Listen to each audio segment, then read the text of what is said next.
Les filles, venez, venez. Nous avons des os à sucer. Où est-ce que vous êtes, mes copines? Oh. Tu es déjà de retour? Je suis venue vous chercher. Vraiment? Oui. Mon gars a 2 autres amis qui seront avec lui dans le VIP, donc il m'a demandé de venir avec des filles. Le week-end est gâté. J'espère que les autres amis de ton gars ont de l'argent comme ton copain algérien. Toi-même tu sais que pas d'argent, pas de fun avec moi. Toi aussi. Tu penses vraiment que moi je vais vous brancher aux pauvres mecs sans argent là? Ils sont pourris d'argent aussi comme Jerry. Là c'est très bien. Où est Jeanjou? Toi-même tu la connais non? Elle a trouvé un brouteur depuis hier. Donc elle ne fait que discuter avec lui au téléphone. Va lui dire de laisser ce petit brouteur. Nous avons plus juteux que ça. Allô man. Où est-ce que tu es depuis? Les filles sont déjà là. C'est toi qu'on attend pour commencer le show. J'arrive Albert. J'étais à la recherche d'une belle caisse pour la soirée. Je suis déjà en route. D'accord, viens vite, on t'attend. Ce soir-là, c'était une véritable fête. Albert et Ludovic avaient dépensé comme jamais auparavant. Ils avaient vidé tout ce qu'ils avaient dans leur porte-monnaie magique. Les 2 amis avaient décidé de faire plaisir aux filles invitées. Les jours passaient, et tout semblait aller pour le mieux pour ces jeunes hommes. Joël. Tu ne remarques pas que notre petit frère a beaucoup changé ces derniers temps? Ah bon? Tu trouves? Moi je ne vois aucun changement sur lui. Tu ne te poses pas la question sur d'où il trouve de l'argent? Je te rappelle que ça fait près d'1 mois qu'il prend en charge les frais hospitaliers de maman.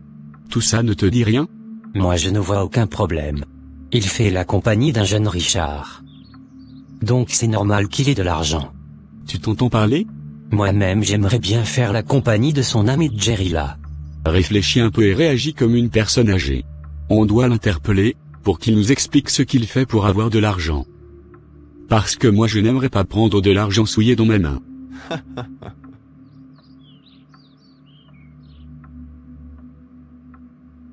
Toi tu n'as rien, et c'est toi qui veux parler d'argent souillé? Contrôle ton langage, et n'oublie pas que je suis ton grand frère. Je n'ai rien.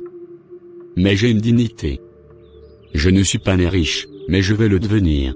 Bon courage monsieur Richard. Pour le moment nous sommes dans le concret et non dans les rêves.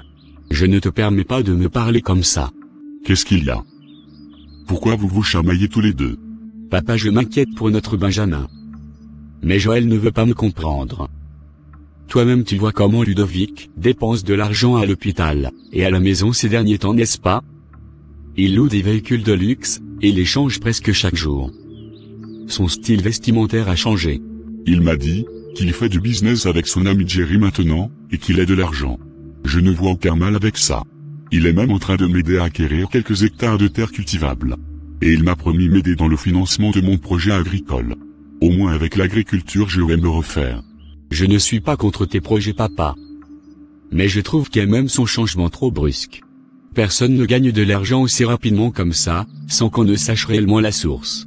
Moi je ne crois pas à cette histoire du business.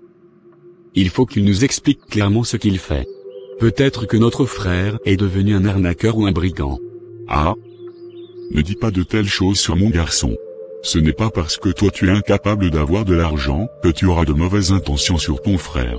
Voilà exactement ce que je ne tolère pas chez grand frère. Il est toujours là à chercher le mal partout. Quand tu sais que tu es un peu heureux, fallait pas venir dans ce monde. Car ce sont les plus courageux qui gagnent. Qualifiez-moi de tous les noms que vous voulez.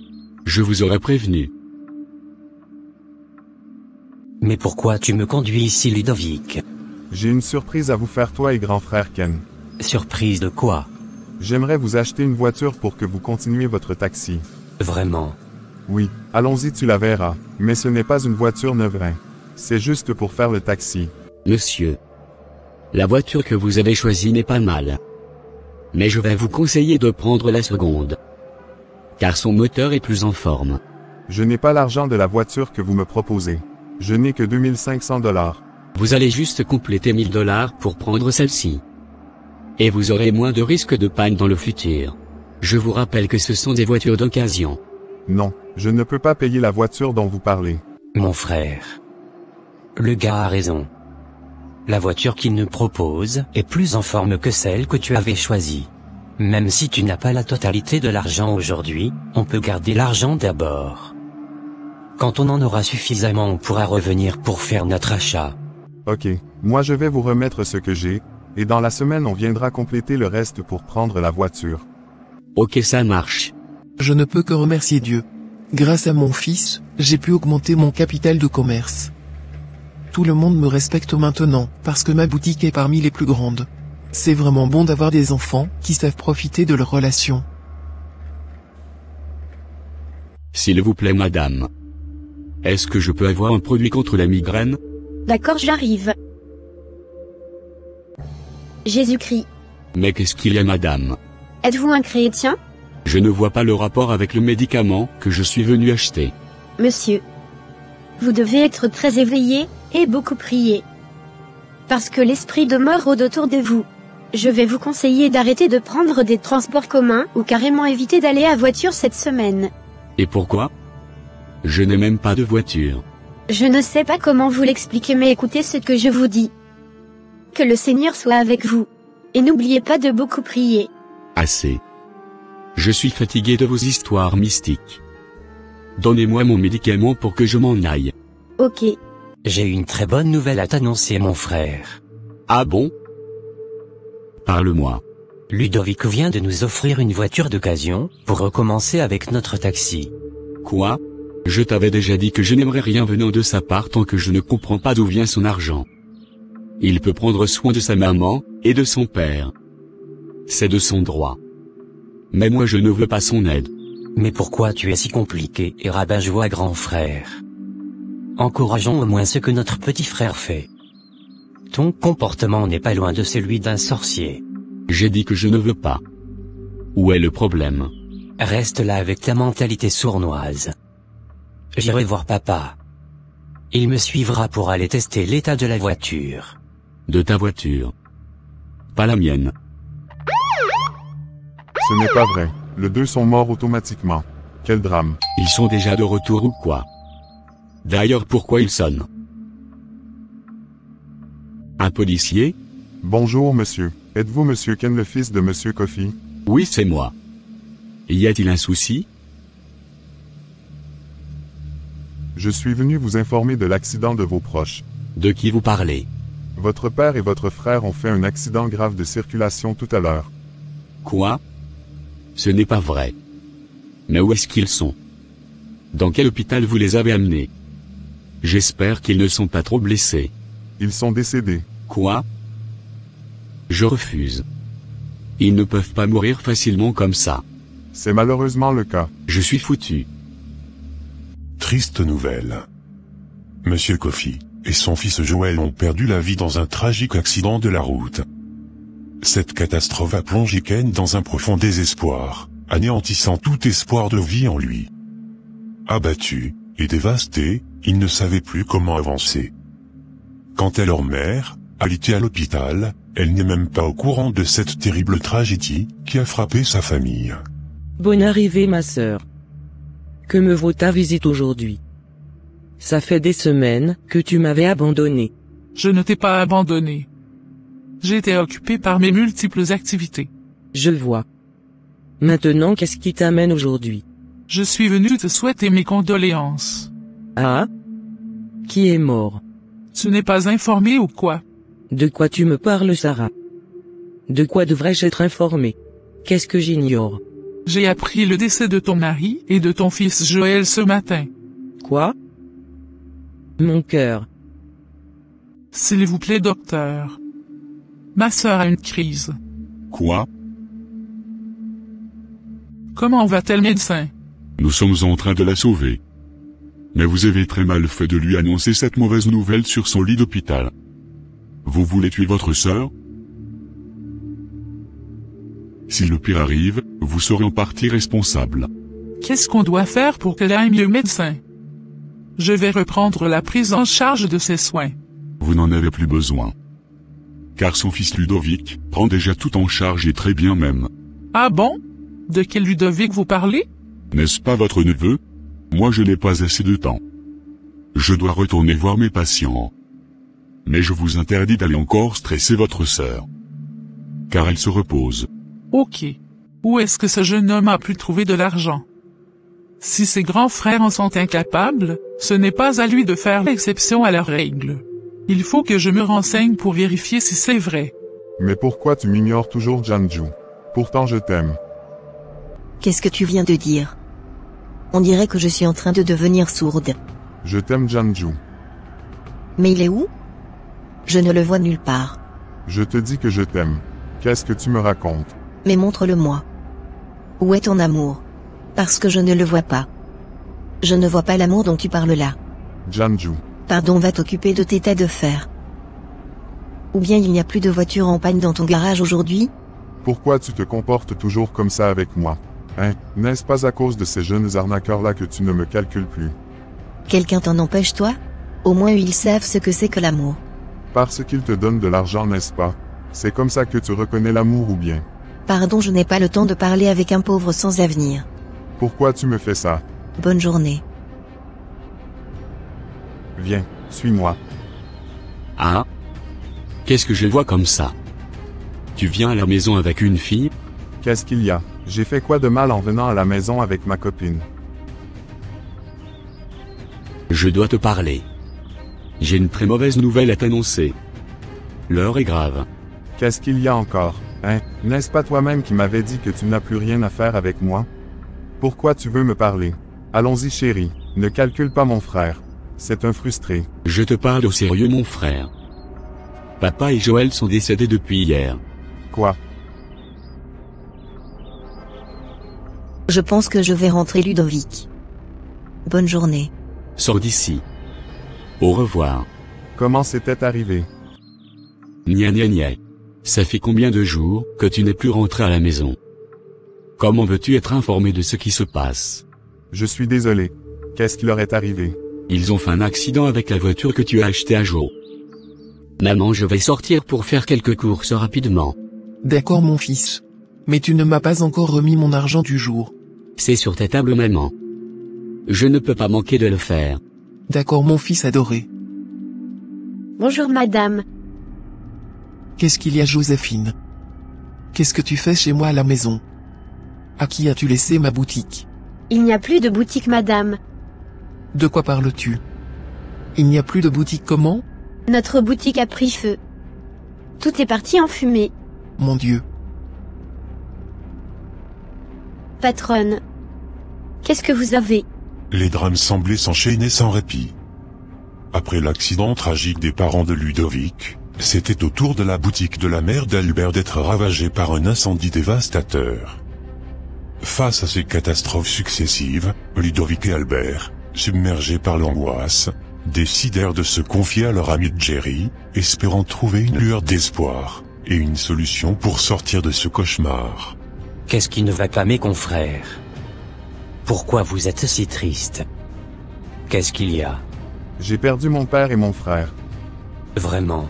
Moi aussi, la boutique de ma maman a pris feu ce matin. Je ne trouve pas ça normal. Donc c'est à cause de ces petites choses que vous vous plaignez comme des fillettes comme ça? Moi je pensais que vous aviez quelque chose de vraiment sérieuse. Qu'est-ce que tu nous racontes, Jerry? Même si tu ne vas pas compatir avec moi, regarde au moins le cas de Ludovic qui était pleuré.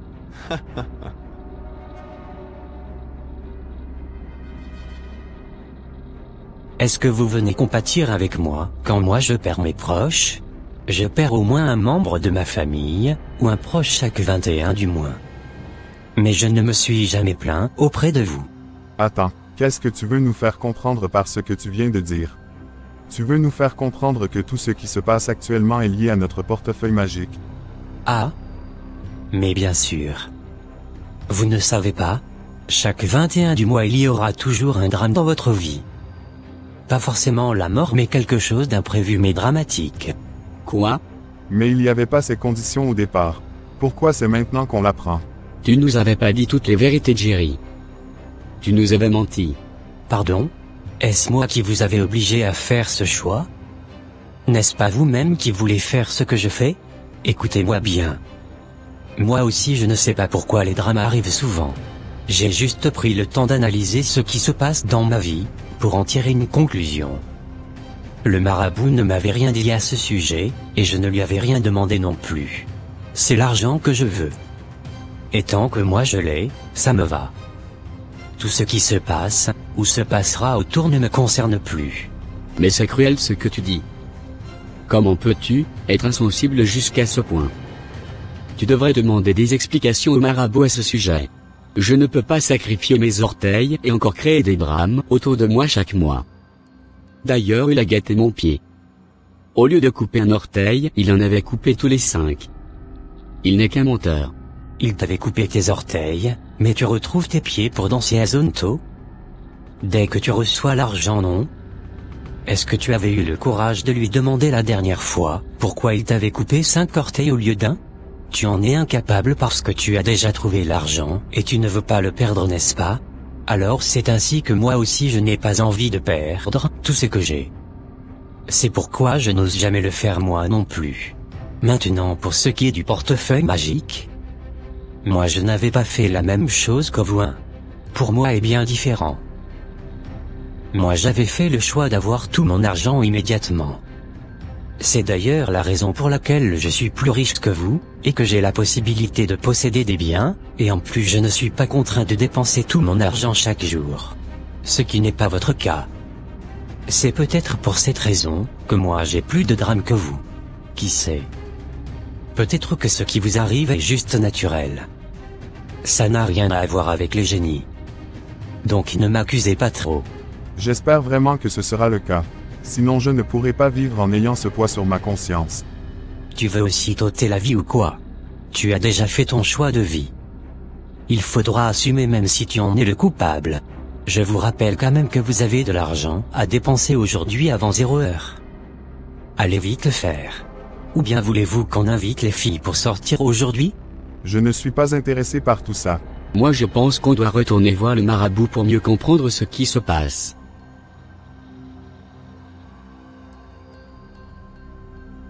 Qu'est-ce qui ne va pas de Jean-Jou? Tu devrais être avec Ludo, n'est-ce pas? J'ai appris une mauvaise nouvelle qui me tourmente beaucoup. Ah bon? Oui, Ludovic était pleuré. Toutes mes condoléances. Moi je pense que tout ça n'est pas normal. La maman d'Albert aussi a eu un drame d'incendie. Actuellement même sa maman est aussi à l'hôpital. En plus tu m'avais dit que Ludovic serait apparemment impuissant. Moi je pense qu'il y a un problème. Mais où est le rapport? C'est toujours toi qui as des idées bizarres. Mais elle n'a pas tort, Rose. Ludovic ne m'avait jamais touché. Donc depuis tout ce temps vous vous regardez seulement ou quoi? Oui. De toutes les façons moi je pense que ce sont juste des coïncidences. Nous avons juste besoin de leur argent. Arrêtons de chercher à fouiner dans leur vie. En tout cas moi je ne veux plus fréquenter ces garçons. Je ne suis plus dedans. Je ne veux pas non plus de leur argent. Si tu ne veux pas, nous on en veut. C'est de ça qu'on vit. Mon cœur. Qu'est-ce qui se passe au juste? Tu vois ce que tu as fait? Aziki. Qu'est-ce qui vous envoie chez moi, mes enfants? On n'a pas de rencontre normalement aujourd'hui. Tes enfants ont exigé de te parler, grand marabout. Ok, je suis là pour vous. Je vous écoute. Marabout, nous avons les drames qui nous arrivent. Nous ne comprenons rien. C'est la raison de notre venue ici.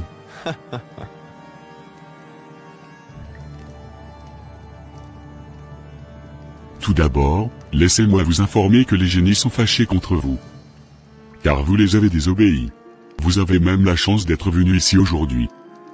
Sinon, le pire aurait pu vous arriver. Mais qu'est-ce que nous avons fait? Vous avez offensé les génies, car vous avez rompu votre pacte. Nous n'avons rien fait de mal. Nous avons jusque-là respecté vos restrictions. Pourquoi nous avons les drames? Vous m'aviez pris mes êtres très chers gratuitement. Mes enfants, vous êtes la source de votre propre malheur. Les génies sont fâchés contre vous parce que vous avez choisi d'avoir une richesse quotidienne, alors que vous vous êtes permis d'utiliser votre argent pour faire des choses qui perdurent dans le temps.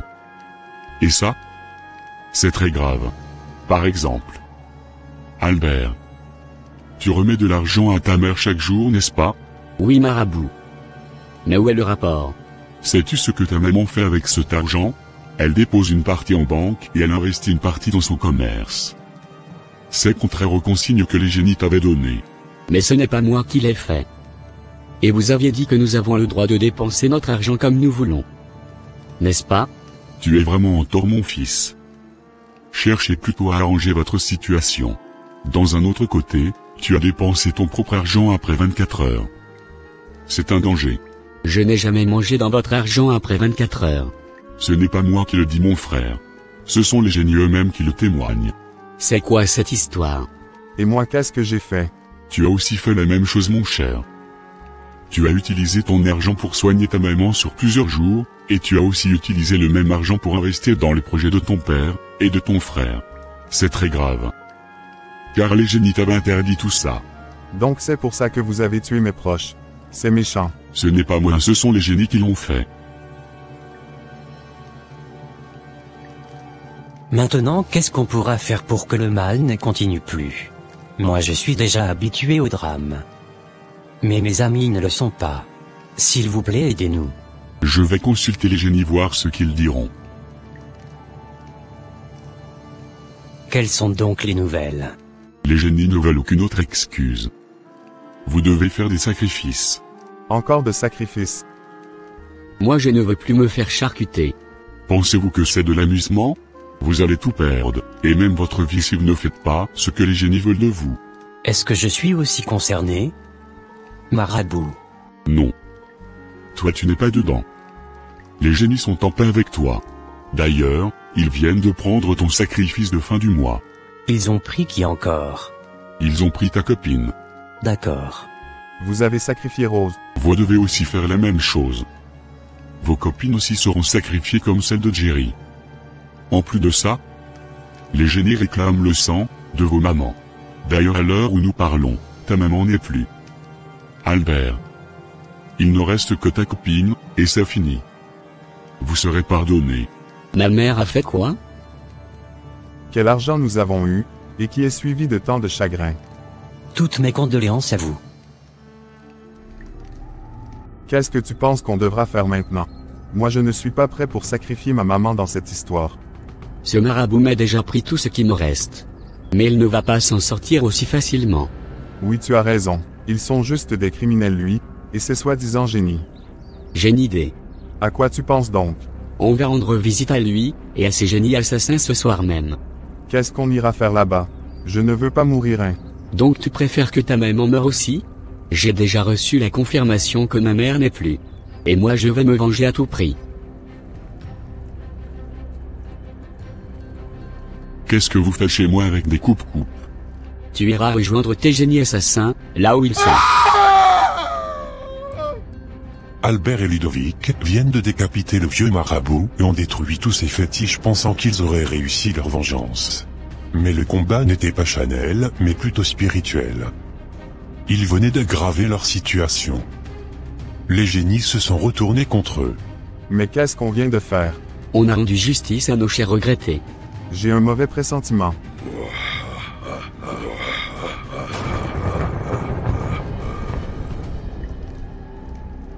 Qu'est-ce que tu as, Albert?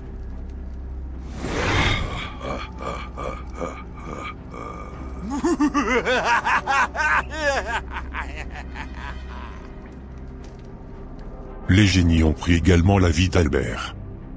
Quant à Ludovic, il a perdu la tête. Est-ce que tu as les nouvelles de ton frère? Non. Depuis qu'il a appris la mauvaise nouvelle de papa et de Joël, il n'est plus revenu à la maison. J'ai essayé de le joindre mais il est hors zone. Est-ce que tu connais chez son ami Albert et chez Jerry? Je ne connais pas chez Jerry. Mais j'aurais appris ce matin que le corps de son ami Albert a été retrouvé dans la forêt. Mon Dieu. J'espère que rien de mal n'est arrivé à mon fils. Non maman. Ce ne sera pas le cas. J'ai déjà lancé un avis de recherche à la police. Je vais également continuer par le chercher partout dans la ville. Je vais également me renseigner sur la maison de son ami Jerry. D'accord. Qu'est-ce que j'ai fait pour mériter tout ceci? Hein? Calme-toi maman. Tu risques de te rendre encore malade. S'il vous plaît madame. Est-ce que je peux avoir des Midoc pour la migraine? Attendez monsieur. N'est-ce pas à vous que j'avais eu une vision il y a quelques semaines? Oui c'est moi. Mon Dieu. Qu'est-ce qu'il y a encore? Qu'est-ce que vous avez vu madame? J'avais essayé de vous joindre en vain, mais les gens m'ont toujours dit qu'ils ne vous connaissent pas. Votre mère est en danger. Et si rien n'est fait, elle ne subsistera pas longtemps. Qu'est-ce qui arrivera à ma mère? S'il vous plaît, dites-moi tout. Parce que la dernière fois que vous avez parlé de l'esprit de mort, c'était mon père et mon frère qui sont morts. Mon Dieu. Actuellement même mon petit frère a disparu sans que personne ne sache là où il se trouve. Je me déshabille et je vous amène voir un homme de Dieu. Quelle est cette odeur de brûlé que je flaire? Ma villa est en feu. Au secours. Dégagez de là, monsieur. Je dois rentrer dans ma chambre. Je dois récupérer beaucoup de choses. Vous voulez mourir, c'est ça? Vous ne pouvez pas comprendre. Vous devez quitter ici. Quels sont les effets que vous avez pu récupérer dans ma villa? Nous n'avons rien récupéré, monsieur. Pas même un seul habit. C'était difficilement qu'on avait réussi à éteindre le feu. C'était comme s'il y avait quelque chose qui ajoutait de l'essence dans le feu à chaque fois. Donc vous n'avez pas pu sortir mes valises? C'est ce que je vous dis, monsieur. Nous n'avons pas pu. Ce sont seulement les cendres qui en restent. C'est fini. J'ai perdu tout mon argent. Il fallait me laisser brûler avec mes valises. Ah, vous êtes sûr que ça va chez vous? Si vous voulez qu'on reconstitue les faits, on peut vous mettre un pneu au cou. Avec juste un peu d'essence, c'est réglé. Vous irez retrouver vos valises d'argent là-bas. Qui stocke encore de l'argent dans les valises sous le lit en 2024, si ce n'est que des détourneurs de fonds publics. D'ailleurs, vous êtes en état d'arrestation. Vous devez nous expliquer d'où provenait tout cet argent que vous avez brûlé. Seigneur Tout-Puissant, source de toute vie, et de toute lumière, nous nous tournons vers toi en ce moment de détresse, et de peur. Nous implorons ta miséricorde, et ta protection pour notre maman ici présent à qui une vision de mort a été révélée. Par ta grâce infinie, écarte cette ombre de sa vie, et accorde-lui la force, et la santé pour continuer son chemin sur cette terre. Seigneur, toi qui es le maître du temps, et des destinées, nous te prions de délivrer cette famille de l'emprise du diable et de toute épreuve, et de tout mal. Nous te confions Ludovic. Où qu'il soit, guide-le vers la lumière, et ramène-le sain, et sauf auprès de ses proches. Que ta divine protection l'entoure, et le préserve de tout danger. Dieu de compassion, et d'amour, entends nos supplications, et exauce nos prières. Accorde-nous les paix, et la sérénité dans ces moments d'incertitude, et fais briller ta lumière sur ceux qui en ont le plus besoin. Amen. Amen. Êtes-vous sûr que c'est fini? Votre prière est très courte, et sans puissance selon moi. Calmez-vous, jeune homme. C'est Dieu qui exauce nos prières.